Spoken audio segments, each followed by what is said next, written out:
नमस्कार मित्रों, history research point में आप सभी का स्वागत करता हूं। बिहार पीजीटी की भर्ती आ रही है। 16 अक्टूबर को आ जाएगी। 9 नवंबर तक आप लोग आवेदन कर दे सकते हैं। तो बिहार पीजीटी जो क्लास 11-12 के लिए बिहार पीजीटी की भर्ती है इतिहास की, तो लगभग 691 पोस्ट हैं आपके, और हो सकता है पदों की संख्या भी बढ़े और लगभग 700 पद और बढ़ेंगे। लगभग उम्मीद है कि 1500 से ज़्यादा पद आपको देखने को मिलेंगे, सिर्फ और सिर्फ पीजीटी इतिहास में, प्रवक्ता इतिहास में। लेकिन फिलहाल अभी तो स्वीकृत पद 691 ही है। तो देखिए, तैयारी बिल्कुल करते रहिए और टेलीग्राम बिल्कुल ज्वाइन करेगा, लिंक डिस्क्रिप्शन में दिया गया है। एक बात और बता दूं, बिहार पीजीटी हिस्ट्री के लिए, मतलब क्लास 11-12 के लिए जो बिहार प्रवक्ता भर्ती परीक्षा आई हुई है, इसके लिए अगर आप लोग तैयारी करना चाहते हैं तो आप लोग कंप्लीट तैयारी कर सकते हैं। केवल प्राइस जो है आपका, चार्ज जो है 799 रुपये है। केवल 799 रुपये में पूरा कंप्लीट कोर्स कर सकते हैं। बिहार पीजीटी मतलब बीपीएससी, पीजीटी और टीजीटी की भी तैयारी कर सकते हैं सिर्फ 799 रुपये में। लेकिन टीजीटी में सिर्फ आपका सब्जेक्ट हिस्ट्री जो होगा वो आपका कंप्लीट कराया जाएगा, ठीक है। और बिहार पीजीटी हिस्ट्री को पूरा 100% कंप्लीट कराया जाएगा और टीजीटी में हिस्ट्री वाला पॉइंट। तो 799 रुपये का यह कोर्स है और पूरा का पूरा हैंड रिटेन नोट्स मिलेगा। ये देखिए, पूरा का पूरा हैंड रिटेन नोट्स है। ये सारे नोट्स आपको मिलेंगे, पूरी टेस्ट सीरीज मिलेगी, लेक्चर्स वीडियो चलेगा उसका नोट्स मिलेगा, और साथ ही साथ यह एनसीईआरटी बेस्ड नोट्स है। ये जो नोट्स है आपका एनसीईआरटी है, और जैसे ही एनसीईआरटी आपकी कंप्लीट हो जाएगी 9, 10, 11, 12 की, वैसे ही आपको बहुत ही बढ़िया बेहतरीन नोट्स और दिए जाएंगे। आपको उसका भी लेक्चर्स क्लास चलेगा, पूरा एंशिएंट, मिडिवल, मॉडर्न पूरा कंप्लीट आपको जानकारी मिलेगी और पूरा हर तरह से, और पूरा तथ्यों का भंडार रहेगा, और उसका भी नोट्स आपको मिलेगा, उसका भी लेक्चर्स वीडियो चलेंगे। लेकिन फिलहाल अभी एनसीईआरटी पर फोकस किया जा रहा है, तो एनसीईआरटी को कंप्लीट कराया जा रहा है। आप लोग ये कोर्स ज्वाइन करेंगे तो ये सारे नोट्स, सारी सीरीज आपको मिल जाएगी। सिर्फ और सिर्फ 799 रुपये का कोर्स है। ऊपर हमारा ऑफिशियल व्हाट्सएप नंबर दिया गया है, यहाँ पर भी लिख दे रहा हूँ, यह हमारा ऑफिशियल व्हाट्सएप नंबर है, आप मैसेज कर सकते हैं, ठीक है। केवल 799 रुपये में टीजीटी पीजीटी इतिहास की पूरी तैयारी कर सकते हैं, 100% तैयारी कर सकते हैं। आगे शुरुआत करते हैं। देखिए, इसके पहले का वीडियो अगर आप लोगों ने नहीं देखा है तो प्लेलिस्ट में जाइएगा। बिहार बीपीएससी पीजीटी हिस्ट्री के नाम से प्लेलिस्ट बनी हुई है, उच्च माध्यमिक हिस्ट्री के नाम से। आप लोग प्लेलिस्ट में जाइएगा और सभी वीडियो को देखिएगा, ठीक है। आइए शुरुआत करते हैं। तो एक वीडियो मैं दे चुका हूं, यह दूसरा वीडियो है।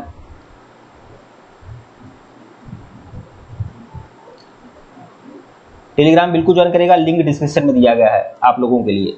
और यह कंप्लीट कोर्स है सिर्फ और सिर्फ 799 रुपये में। जिनको भी चाहिए वो लोग मैसेज कर सकते हैं। और साथ ही साथ बता दूं, एकलव्य में वाली जो फॉर्म निकले हैं ईएमआरएस, तो ये जो वीडियो है आपका, यह ईएमआरएस पीजीटी हिस्ट्री के लिए भी है, ईएमआरएस पीजीटी हिस्ट्री के लिए भी है, और साथ ही साथ बीपीएससी पीजीटी हिस्ट्री के लिए भी है, ठीक है। बीपीएससी पीजीटी के लिए भी है, क्योंकि दोनों जो पेपर हो रहे हैं वह एनसीईआरटी बेस हो रहे हैं, और क्लास 11 और 12 की एनसीईआरटी को कंप्लीट करना बहुत ही जरूरी है। आइए शुरुआत करते हैं। मेसोपोटामिया की कृषि एवं जलवायु, अब यह पॉइंट है आपका, मेसोपोटामिया की कृषि एवं जलवायु, मतलब मेसोपोटामिया में कृषि व्यवस्था कैसी थी, उसकी जलवायु कैसी थी, ठीक है। तो दजला और फरात जो दो नदियां, महत्वपूर्ण नदियां मेसोपोटामिया में बहा करती थी, जिससे वहां पर कृषि और जलवायु का विकास हुआ। तो दजला और फरात नामक नदियां उत्तरी पहाड़ों से निकलकर अपने साथ उपजाऊ बारीक मिट्टी लाती रही, और जब इन नदियों में बाढ़ आती है, उत्तरी पहाड़ों से निकलकर अपने साथ उपजाऊ बारीक मिट्टी लाती रही, जब इन नदियों में बाढ़ आती है, जब इनके पानी को सिंचाई के लिए खेतों में ले जाया जाता है, ठीक है। जब नदियों में बाढ़ आती है तो सिंचाई के लिए खेतों में पानी ले जाते थे लोग, तब यह उपजाऊ मिट्टी वहां जमा हो जाती थी, ठीक है। तो ये सब उत्तर की जो पहाड़ियां थी मेसोपोटामिया में, तो वह दक्षिण की ओर बहती थी। तो इसीलिए दक्षिण भाग जो है आपका रेगिस्तानी भाग था, तो वहां पर भी कृषि का विकास हुआ, क्योंकि नदियां बहकर आती थी, अपने साथ उपजाऊ मिट्टी लेकर आती थी। जब फरात नदी इन रेगिस्तानों में पहुंचती थी तो छोटे छोटे कई धाराओं में बढ़कर नहरों जैसी सिंचाई का कार्य करती थी। यहाँ गेहूं, जौ, मटर, मसूर की खेती की जाती है। तो दक्षिणी मेसोपोटामिया में किसकी खेती की जाती थी? गेहूं, जौ, मटर और मसूर, ठीक है। क्योंकि यह भाग जो था रेगिस्तानी था, लेकिन कुछ भाग उपजाऊ हो गया था, क्योंकि नदियां दक्षिणी भाग में ही बहकर आती थी और अपने साथ उपजाऊ मिट्टी लेकर आती थी। दक्षिणी मेसोपोटामिया की खेती सबसे ज्यादा उपज देती थी। यहाँ आवश्यक वर्षा की कमी भी रहती थी। वर्षा से कम पानी प्राप्त होता था, जल प्राप्त होता था, लेकिन ज्यादातर जल जो प्राप्त होता था, सिंचाई का साधन मिलता था, वो नदियों से हो जाता था। स्टेपी क्षेत्र का कार्य पशुपालन था। स्टेपी क्षेत्र, जैसा कि हमने बताया कि मेसोपोटामिया जो है स्टेपी क्षेत्र का मैदान यहाँ पर है। स्टेपी जो क्षेत्र होता है वो एशिया और यूरोप में फैला हुआ मैदान होता है, घास का मैदान होता है। तो यहाँ पर पशुपालन का विकास हुआ था मेसोपोटामिया में, स्टेपी के क्षेत्र में। यहाँ खेती के अलावा भेड़ बकरियां स्टेपी घास के मैदानों, पूर्वोत्तर मैदानों और पहाड़ों के ढालों पर पाली जाती थी। तो इन जगहों पर भेड़ बकरी आदि पाले जाते थे। ठीक है, मेसोपोटामिया के प्राचीन नगरों की बात करेंगे। ठीक मित्रों, बीपीएससी पीजीटी इतिहास के लिए कोर्स है और ये सभी एनसीईआरटी बेस्ड नोट्स है। अगर आपको चाहिए तो आप लोग जरूर ज्वाइन कर लीजिएगा। ओनली 799 रुपये में कंप्लीट कोर्स मिलेगा बीपीएससी पीजीटी और टीजीटी हिस्ट्री का। और साथ ही साथ बता दूं, ये जो कोर्स है आपका, यह ईएमआरएस के लिए भी है। ठीक है, ईएमआरएस और पीजीटी दोनों का जो आपका सिलेबस है समान है, दोनों में आपको एनसीईआरटी कंप्लीट करना होगा। 11-12 की एनसीईआरटी तो 100% कंप्लीट करनी होगी। ठीक है, तो दोनों के लिए समान है आपका। देखिए, मेसोपोटामिया के प्राचीन नगर, तो नगरों का निर्माण जो हुआ है मेसोपोटामिया में 3000 बीसी में नगरों का निर्माण हुआ है। उरुक, उर और मारी प्रसिद्ध नगर थे। ठीक है, यह एक प्रसिद्ध नगर थे, उरुक, उर और मारी। ठीक है, उर जो था, उर नगर में नगर नियोजन पद्धति का अभाव था। देखिए, उर जो नगर था, यह इसमें नगर नियोजन मतलब बहुत ही नपातुला यह नगर बसा हुआ था। इसमें नगर नियोजन पद्धति का अभाव था, मतलब नगरों की व्यवस्था जो थी सुदृढ़ नहीं थी। ठीक है, गलियां जो थी टेढ़ी मेढ़ी और सकरी हुआ करती थी, बहुत पतली गली थी। जल निकासी प्रणाली भी अच्छी नहीं थी। किसकी बात किया जा रहा है? उर नगर की बात किया जा रहा है। जल निकासी प्रणाली अच्छी नहीं थी, गलियां जो थी टेढ़ी मेढ़ी थी और सकरी थी, और नगर नियोजन पद्धति का अभाव था। उर नगर की ही बात किया जा रहा है कि घर बनाते समय उर के लोग, मतलब उर नगर के लोग शकुन एवं अपशकुन आदि का विचार करते थे। मतलब शकुन अपशकुन बहुत ही ज्यादा मानते थे घर बनाते समय। आज भी लोग घर बनाते समय कई सारा चीजों का ख्याल रखते हैं वास्तुशास्त्र के अंतर्गत। ठीक है, अब देखिए, अब मारी नगर है, उरुक, उर और मारी नगरों के बारे में बता रहा हूं। तो एक मारी नगर है, अब इसके बारे में है। 2000 बीसी के बाद फरात नदी की ऊर्ध्वधारा पर, फरात नदी की ऊर्ध्वधारा मतलब ऊपरी धारा पर मारी नगर का फला फूला। ठीक है, मारी नगर जो है किस नदी के किनारे है? तो फरात नदी के किनारे है। फरात नदी बह रही है, तो फरात नदी की ऊर्ध्वधारा पे, ऊपरी धारा पर मारी नगर का विकास हुआ। ये जो मारी नगर है, यह शाही राजधानी के रूप में फला फूला। ये शाही राजधानी था। ठीक है, मारी नगर, यह व्यापारिक स्थल समृद्ध एवं खुशहाल था। ये जो व्यापारिक स्थल था मारी, यह समृद्ध भी था और खुशहाल भी था। ठीक है, यहाँ जिमिरिलियम का राजमहल मिला है। यहाँ पर क्या है? यह जिमिरिलियम का राजमहल मिला है मारी में। और साथ ही साथ मारी में मंदिर भी मिला है। मारी में क्या है? मारी में मंदिर भी है और जिमिरिलियम का राजमहल है। ठीक है, तो यह चीजें मिली है। अब जैसे प्रश्न पूछ सकता है परीक्षा में कि मंदिर कहाँ मिला है, मतलब मेसोपोटामिया के किस नगर में मंदिर के अवशेष मिले हैं? तो वो मारी नगर में मिले हैं। मेसोपोटामिया का वह नगर मारी जो था शाही राजधानी का केंद्र था। 2000 बीसी में इसका विकास हुआ था। और मारी किस नदी किनारे है? फरात नदी की ऊर्ध्वधारा पर है। ठीक है, यहाँ पर जिमिरिलियम का राजमहल कहाँ है? तो मारी नगर में ही है। ठीक है, लेखन कला हम लोग देख लेंगे, क्योंकि मेसोपोटामिया का विश्व की सभ्यता को जो देन है वह लेखन कला है। मेसोपोटामिया में जो पहली पट्टिकाएं मिली है, देखिए मैं आपको बताया हूं कि मेसोपोटामिया के जो लोग थे वह जो लेखन कला था, जो लिखते थे, वह मिट्टी की पतली पतली पट्टिकाएं थी। ठीक है, उस पर लिखा करते थे। ठीक है, जो गीली पट्टियां थी उस पर लिख देते थे और बाद में वह सूख जाती थी तो वह जो अक्षर थे वह उगाते थे। तो मेसोपोटामिया में जो पहली पट्टिकाएं मिली है, पाई गई हैं, वे लगभग 3200 बीसी की हैं। इस पर सरकंडे की तीखी नोक से किलाकार लिपि द्वारा लिखा जाता है। मेसोपोटामिया में जो पहली पट्टिकाएं मिली हैं ये लगभग 3200 बीसी की है। जो पहली पट्टिकाएं मिली है मेसोपोटामिया में वह कब की हैं? 3200 बीसी की हैं। इस पर सरकंडे की तीखी नोक से किलाकार लिपि द्वारा लिखा जाता है। तो मेसोपोटामिया में जो पद्धति थी, जो लिखने का ढंग था, वो किलाकार था, जिसे क्यूनिफॉर्म लिपि भी बोला जाता है। लेखन कला की विशेषता देखेंगे कि लेखन कला की विशेषता क्या थी। तो ध्वनि के लिए किलाक्षर चिन्ह का प्रयोग किया जाता था। देखिए, मेसोपोटामिया के लोग जो थे लिखते थे वह किलाक्षर लिपि में लिखते थे, किलाक्षर चिन्ह का प्रयोग किया होता था। यह अकेला व्यंजन व स्वर नहीं होता था। ठीक है, यह अकेला व्यंजन स्वर नहीं था किलाक्षर लिपि, ठीक है। जैसे मान लीजिए अगर क लिखना है तो बहुत सारा चिन्ह बनाया जाता था, तब क लिखा जाता था, ऐसे करके अलग अलग ध्वनियों के लिए अलग अलग चिन्ह होते थे, ठीक है, जिसके कारण लिपि को सैकड़ों चिन्ह सीखने होते थे। सूखने से पहले इसे गीली मिट्टी पर लिखना होता था, मतलब गीली मिट्टी पर लिखना होता था, और बाद में वह सूख जाता था तो वह उसे पक्का कर लिया जाता था, ठीक है। लिखने वाले कुशल व्यक्ति की आवश्यकता होती थी, लिखने वाले जो लोग थे वह कुशल थे, ठीक है, कुशल व्यक्तियों की आवश्यकता होती थी लिखने के लिए, ठीक है।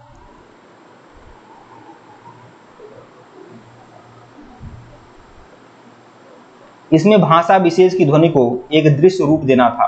भाषा विशेष की जो ध्वनि होती थी इसे एक विशेष रूप देना था। कीलाक्षर या क्यूनिफॉर्म, कीलाक्षर लिपि को क्या बोला जाता था? क्यूनिफॉर्म, ठीक है। क्यूनिफॉर्म जो है या कीलाक्षर जो है यह लातिनी शब्द लैटिन भाषा का शब्द क्यूनियस, जिसका अर्थ है आकार है, ठीक है। कीलाक्षर या क्यूनिफॉर्म जो लिपि है यह लैटिन भाषा का शब्द क्यूनियस, जिसका अर्थ आकार है, ठीक है। क्यूनियस का मतलब क्या होता है? आकार।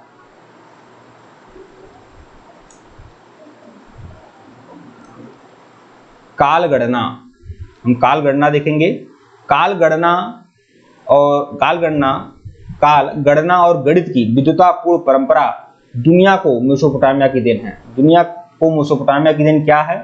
तो जैसे समय का विभाजन और गणित की जो परंपरा रही है यह मेसोपोटामिया की सभ्यता से ही आई है, ठीक है।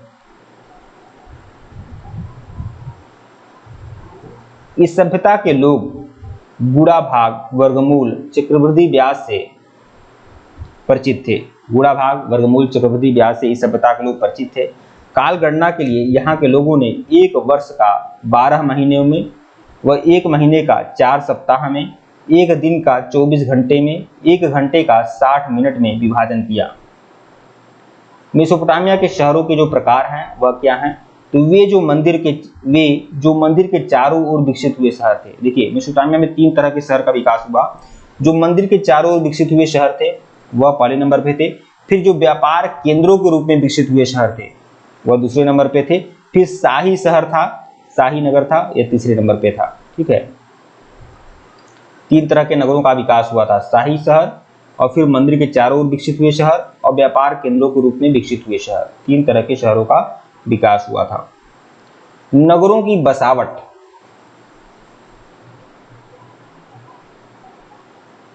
शहर और नगर बड़ी संख्या में लोगों के रहने के ही स्थान नहीं होते थे। जब किसी अर्थव्यवस्था में खाद्य उत्पादन, लेकिन नगरों की बसावट का मतलब यहाँ पर ये है, यहाँ पर नगर कैसे होते हैं, नगर की विशेषता क्या है, इसके बारे में पूछ रहा है, बता रहा है आपको। तो देखिए शहर और नगर जो होते हैं बड़ी संख्या में लोगों के रहने की स्थान नहीं होते हैं। मतलब ऐसा नहीं है कि किसी एक जगह पर बहुत सारे लोग इकट्ठा हो जाए, बहुत सारे लोग रहते हो, निवास बनाकर रहते हो, तो उसे नगर बोला जाएगा, ऐसी बात नहीं है। नगर की परिभाषा क्या होती है? जबकि अर्थव्यवस्था में खाद्य उत्पादन के अतिरिक्त अन्य आर्थिक गतिविधियां विकसित होने लगती है। जब खाद्य उत्पादन के अतिरिक्त अन्य आर्थिक गतिविधियां, मतलब कृषि कार्य के अतिरिक्त अगर अन्य आर्थिक गतिविधियां हो रही हैं ज्यादातर मात्रा में, तब उसे शहर कहा जाएगा। तब किसी एक स्थान पर जनसंख्या का घनत्व तो बढ़ जाता है। शहरी अर्थव्यवस्था में खाद्य उत्पादन के अलावा व्यापार उत्पादन और तरह तरह की सेवाओं को भी भूमिका होती है। नगर के लोग आत्मनिर्भर नहीं होते हैं, उन्हें नगर या गांव के अन्य लोगों द्वारा उत्पन्न वस्तुओं पर निर्भर रहना होता है। इसमें आपस में लेन देन होता है तथा शहरी क्रियाकलाप से गांव के लोग भी जुड़े होते हैं, ठीक है। तो ये देखिए इतना बढ़िया बेहतरीन नोट्स है, ये एनसीईआरटी बेस्ड नोट्स है, ये सारे नोट्स आपको मिल जाएंगे, ठीक है, सारे नोट्स आपको मिल जाएंगे। और यह आपका जो नोट्स है यह ईएमआरएस के लिए भी है, और साथ ही साथ आपका बीपीएससी पीजीटी के लिए भी है, और साथ ही साथ टीजीटी के लिए भी है। देखिए टीजीटी के लिए आमतौर पर जो 9-10 वाली वैकेंसी आई है उसमें 9-10 के एनसीईआरटी को कंप्लीट करना है, लेकिन अपर लोअर भी जाना है।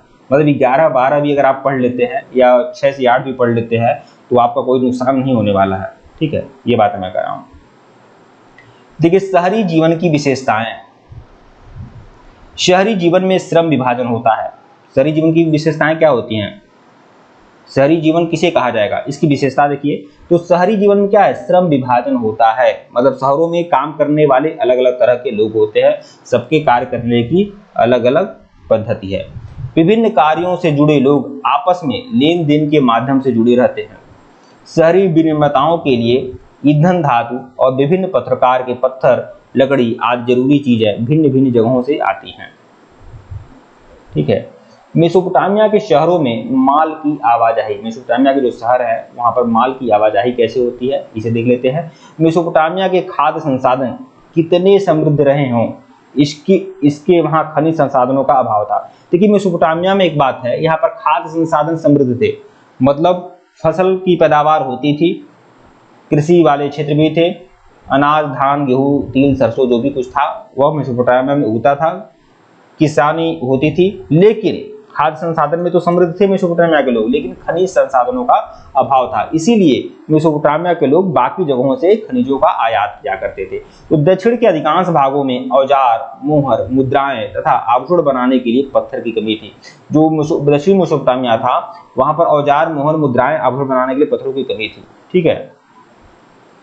इराकी खजूर, पोपलार के पेड़ों की लकड़ी, गाड़ियां या गाड़ियों के पहिए या नाव बनाने के लिए कोई खास अच्छी नहीं थी। ठीक है। नाव बनाने के लिए लकड़ियों की भी कमी थी। ठीक है। औजार, पात्र एवं गहने बनाने के लिए कोई धातु वहां उपलब्ध नहीं था। मतलब मेसोपोटामिया में लकड़ियों की भी कमी थी, नाव बनाने के लिए, गाड़ी बनाने के लिए, गाड़ी के पहिए बनाने के लिए, और साथ ही साथ धातु भी उपलब्ध नहीं था। मेसोपोटामिया के लोग लकड़ी, तांबा, रांगा, चांदी, सोना, सीपी और विभिन्न प्रकार के पत्थरों को तुर्की और ईरान खाड़ी पार के देशों से मंगाते थे। ठीक है। मेसोपोटामिया के जो लोग थे लकड़ी, तांबा, रांगा, सोना, चांदी, सीपी और विभिन्न प्रकार के पत्थरों को कहां से मंगाते थे? तुर्की से मंगाते थे, ईरान आदि खाड़ी देशों से मंगाते थे, तथा कपड़ा और कृषि उत्पाद का निर्यात करते थे। ठीक है।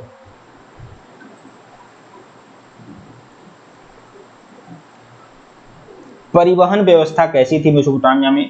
तो परिवहन का सबसे सस्ता एवं आसान साधन जलमार्ग था। जलमार्ग ही परिवहन का सबसे सस्ता साधन था और सबसे आसान साधन था। आज भी परिवहन का सबसे सस्ता साधन जलमार्ग ही माना जाता है भाई। जितना भी आयात निर्यात होता है हमारे देश से या बाकी देशों से, 95% नहीं 99% मानिए जलमार्ग के द्वारा ही होता है, क्योंकि वह सस्ता भी होता है और आसान भी होता है। ठीक है। मेसोपोटामिया के मंदिर, मेसोपोटामिया में जो मंदिर थे, मेसोपोटामिया में कुछ मंदिर साधारण घरों की तरह होते थे। मेसोपोटामिया के जो मंदिर थे, घरों में और मंदिरों में कोई किसी प्रकार का कोई बहुत ज्यादा अंतर नहीं था, साधारण घरों की तरह थे। अंतर केवल मंदिर की बाहरी दीवारों के कारण था। मतलब मेसोपोटामिया में जाने यह भी मंदिर है, यह भी घर है, तो ये जो था मंदिर था। ठीक है। ये मंदिर था, लेकिन यह मंदिर घर की ही तरह था। ठीक है। बस बाहरी जो दीवार था उसमें थोड़ा बहुत अलग से नक्काशी की गई थी, ये पता चलता था यह मंदिर है। ठीक है। तो खास अंतर के अंतराल के, देखिए जो कुछ खास अंतराल के बाद भीतर और बाहर की ओर मुड़ी होती थी। बाहरी दीवारें जो थी वह भीतर या बाहर ऐसे मुड़ी रहती थी। ठीक है। मेसोपोटामिया में एक उर देवता थे। उर जो थे चंद्र देवता, चंद्र देवता को उर कहा जाता था मेसोपोटामिया में। इन्नाना क्या थी? प्रेम व युद्ध की देवी जो थी इन्नाना। तो दो, एक देवता उर और इन्नाना। ठीक है। ये लोग थे। इन्नाना जो थी प्रेम और युद्ध की देवी थी, और उर जो थे चंद्र देवता थे।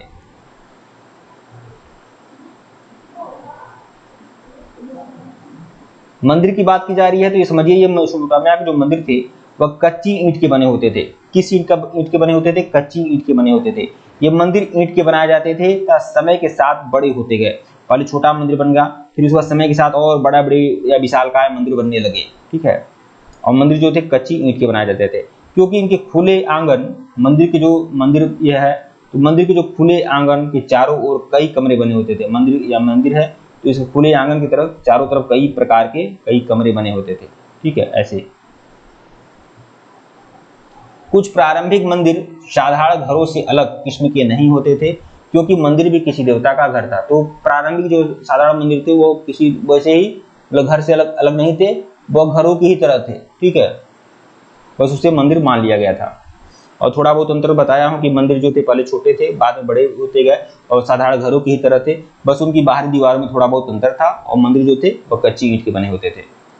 और दो देवताओं का नाम ध्यान रखिएगा, उर चंद्र देवता और इन्नाना प्रेम और युद्ध की देवी। ये दोनों भी इंपॉर्टेंट है, ध्यान रखिएगा आप लोग। देव पूजा, देवताओं की जो पूजा होती थी वह कैसे होती थी मेसोपोटामिया में? तो देवता पूजा का केंद्र बिंदु था। देवता जो था, मेसोपोटामिया में जो देवता था वह पूजा का केंद्र बिंदु होता था। ठीक है, लोग देवी देवता के लिए क्या लाते थे? अन्न, दही, मछली आदि लाते थे। देवी देवताओं के लिए अन्न का, दही का और मछली आदि का भोग लगाते थे। आराध्य देव सैद्धांतिक रूप से खेतों, मत्स्य क्षेत्रों और स्थानीय लोगों के पशुधन का स्वामी माना जाता था। जो आराध्य देव था, इष्ट देव था, ठीक है, जिसे लोग पूजते थे, ठीक है, वह खेतों का स्वामी माना जाता था। वह अपने खेतों का स्वामी माना जाता था। मत्स्य क्षेत्रों, ये जो मछली पकड़ने वाले जो क्षेत्र थे, उनके तालाब आदि थे, उसके क्षेत्रों और स्थानीय लोगों के पशुधन का स्वामी माना जाता था। पशुधन का स्वामी होता था। ठीक है, समय आने पर उपज को उत्पादित वस्तुओं में बदलने की प्रक्रिया, जैसे उपज को उत्पादित वस्तुओं में बदलने की प्रक्रिया, जैसे तेल निकालना, अनाज पीसना, काटना, ठीक है, कपड़ा बुनना, मंदिर के ही पास की जाती थी। तो मंदिर के बाहर ही बाकी जो आर्थिक गतिविधियां थी, बाजारू गतिविधियां थी, वह भी मंदिर के बाहर होने लगी। मंदिर भी अर्थव्यवस्था का साधन बन गया। ठीक है, लाइन पर रहिएगा।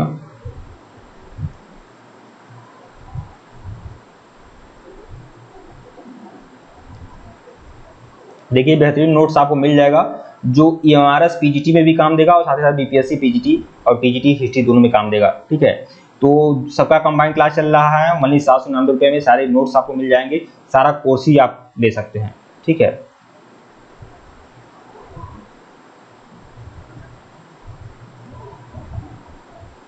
आइए, बस थोड़ा सा रह गया है, शुरुआत देख लेते हैं। टेलीग्राम बिल्कुल ज्वाइन करेगा, लिंक डिस्क्रिप्शन में दिया गया है। मेसोपोटामिया के शासक, समय का विभाजन, यहां आपको पढ़ना है। समय का विभाजन सिकंदर के उत्तराधिकारियों द्वारा अपनाया गया था। देखिए, उस समय का विभाजन ऐसा माना जाता है कि एक वर्ष को 365 दिन में, एक दिन को 24 घंटे में, घंटे को 60 मिनट में, ये जो विभाजन किया गया है, समय का जो विभाजन किया गया है, जो काल गणना किया गया है, ये मेसोपोटामिया की सभ्यता की देन है। तो समय का विभाजन सिकंदर के उत्तराधिकारियों द्वारा अपनाया गया था और वहां से यह रोम और इस्लाम की दुनिया में और बाद में मध्ययुगीन यूरोप में पहुंचा, ऐसा लोगों का मानना है। ठीक है, गिलगेमिस जो था एक सम्राट था। यह देखिए, मेसोपोटामिया में जो नगर है उरूक, उरमारी, ये तीन प्रमुख नगर हैं मेसोपोटामिया में। तो मेसोपोटामिया में जो उरूक नगर है, मेसोपोटामिया में जो उरूक नगर है, उरूक नगर का शासक कौन था? गिलगेमिस। गिलगेमिस जो था यह उरूक नगर का शासक था। गिलगेमिस जो था यह उरूक नगर का शासक था और महान योद्धा था, जिसने दूर दूर तक के प्रदेशों को अपने अधीन कर लिया था। उरूक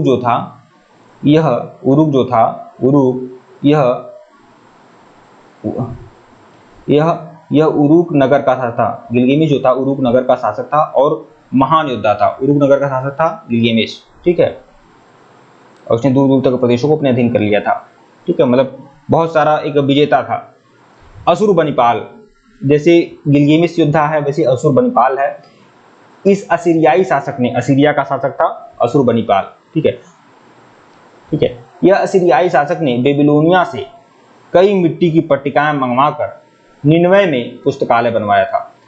अशुरबनिपाल जो था असीरिया का शासक था और उसने बेबीलोनिया